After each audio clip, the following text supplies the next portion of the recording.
Are you testing solely for malware? Are you testing for exploits? Are you testing for whatever is bad?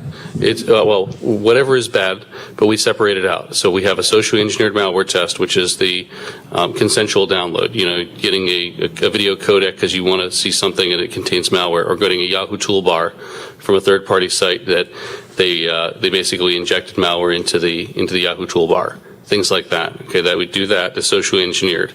Then we do the non-consensual or drive-by testing as well, and that's you know, a lot of phishing sites and places like that. You know, they'll try and get you to nicely give you their information, but if you're not going to give it to them nicely, they're also, you know, owning your box half the time and taking what they want anyway.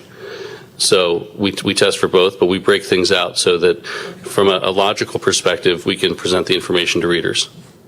So you're actually evaluating antivirus on a broader number of criteria Yes.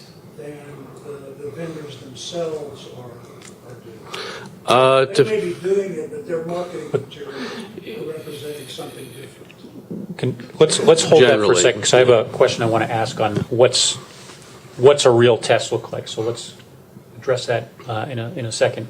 We had another question in the back. Okay, you talked about, you know, campaigns and stuff, and years ago, antivirus stuff was sent out, you know, massively for everybody. Isn't it today more kind of targeted because it's now financial business, and so they're really trying to stay low, and they're looking to get into specific places? So it's not like, you know, you get this massive amount of stuff coming out. You get highly targeted stuff that's individual. It's both. It's not either or. So you see the massive stuff that's, you know, continually going, where people just throw stuff against the wall to see what sticks from a, you know, bad guy perspective. We're also seeing what you talked about is very targeted. In both cases, they're using, you know, we're calling campaigns, which is, you know, they already have collected information on the user in many cases through already other infected machines and so on. So they know sort of who's where, what the interrelationships are, and, you know, they'll just like a good marketing department. Right, they actually have campaigns that have, you know, there's multiple ways that they can get in. So they'll try some phishing stuff, maybe with a drive-by tied to it. They'll try sending you some spam to see if, you know, if you can get you that way. They'll get the socially engineered malware. They'll try and get you to download something. Say, here's an update to your Yahoo toolbar, you know, because they know that, you know, there's a 30% chance you're running certain add-ons and so on. So it's not any one thing. They're targeting, it may be one user, but they're trying to get to that user in 10 different ways. And that's what we mean by campaign. And it's usually repeated, and it's usually over a very short period of time, like a 24 to 72 hours period of time that the campaign is really, really active. And then, you know, for various reasons, because of takedowns and so on, the campaigns tend to peter off. Good. One question here. Well, I want to know, how do you decide what goes into the platform that you're going to test on? For example, you know, a lot of computers that I look at, I'm fixing probably like half a dozen infected computers per week, and I look back through my logs, I see Java, I see Adobe. How do you decide what versions to actually put on the system? And then also, the built-in stuff, if you're using Windows 7, how do you configure DAP? How do you configure UAC? How do you answer a yes or no question to represent what the user is going to experience? Well, so from a testing perspective for exploits, we do all of the above. So we have a matrix, I can show you a spreadsheet offline, but this big matrix that basically it goes through time and says, you know, IE6 with Acrobat 7 with Java of a certain version and so on, and then we step forward in time and have, you know, in the same box we'll also have Firefox, we'll also have, you know, Google Desktop of a certain version and so on. So we have like snapshots in time. So we have, you know, in general, lots of different configurations. So it's not just one version, one configuration. But that's a big challenge, and that's part of, you know, when we talk about testing exploits, you know, that's one of the bigger issues. Now, the good news is from a vulnerability perspective, and that's, you know, our background is we do a lot, you know, from network IPS, we know a lot of that, is we can say definitively, okay, this vulnerability affects, you know, this, you know, here's the footprint, you know, Windows XP or Windows 7, you know, here's the versions of IE, et cetera, and we can make sure that that works, and then we basically put it out there to be hit. So I don't necessarily have to have everything, I just have to have every vulnerability represented. You know, I don't see that, so I just, you know, I'm a skeptic when I see it. Well, it's I don't know how it's being tested. well, so Pretty transparent about what, like, the specific scenario that we're Yes. testing against. Yeah, and to enterprises, what we sell is something called exposure reports, which are the actual details, like granular details of exactly, which vulnerability by CVE, which platform, et cetera, was compromised by, or could get past which product. So it's not something we just put out there because it's sort of a recipe for anybody who wants to get past any product. But it's, if you're talking about governments that need to protect themselves or major organizations, then under NDA we provide that information to them. We have a different approach because we are investigating about 1,000 URLs a day.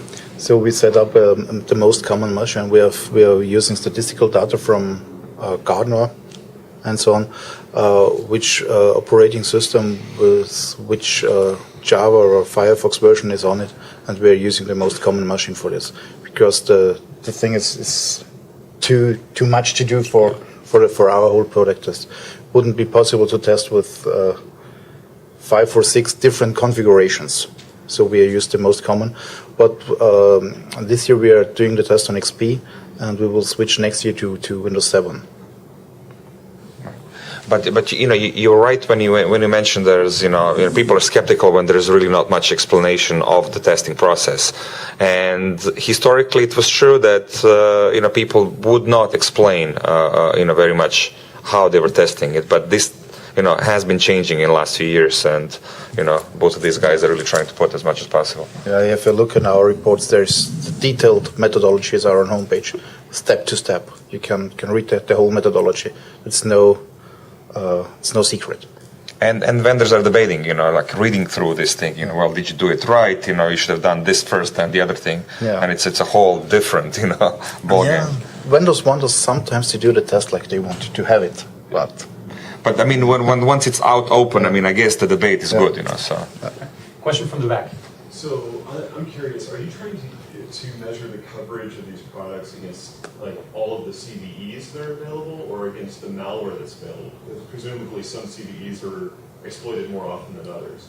So when you say it catches 80% of something, are you saying 80% of the CVEs or 80% of the samples of malware that may only exploit 5 different CVEs?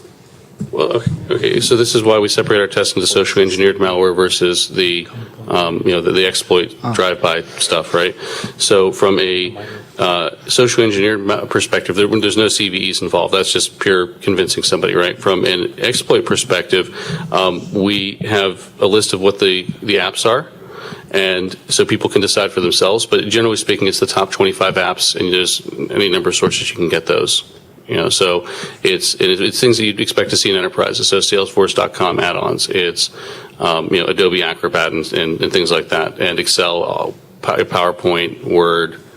Let's say it's Excel, for instance. Are you trying to report on of all the known CVEs for Excel, what percentage of them can be exploits against what percentage of them can be detected, or is it about the malware? Because like one particular piece of malware may be tailored to exploit many different CVEs. No. So okay, so the malware is not the malware is stage 3 or stage 2. The malware happens after the exploit, right? So we care about when we do the testing. There's 2 things we measure. We measure the exploit first, right? And the stuff that we can give you a block rate on exploit.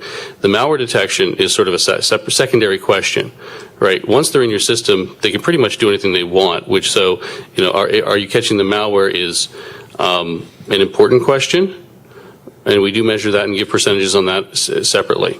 So, but it's not like one of the things again we found in the AV industry is there's a lot of confusion about malware versus exploit versus the whole drive-by thing. Frankly, drives me a little bit crazy because all it is an exploit on the client. It's an exploit against Adobe Acrobat or Internet Explorer or Firefox. It's the payload of that exploit happens to be something that is being inserted, a rootkit or a Trojan or something like that, right? So we're measuring how good are you at stopping the exploit, period. And then we're measuring, okay, now that you've been exploited, how good are you at telling that a rootkit just got inserted or a Trojan or whatever? So you're measuring both? Absolutely, yeah. Okay. So just, I think this is a good transition point. We've kind of asked what's wrong with the current tests. I think we've answered that, hopefully to everybody's satisfaction.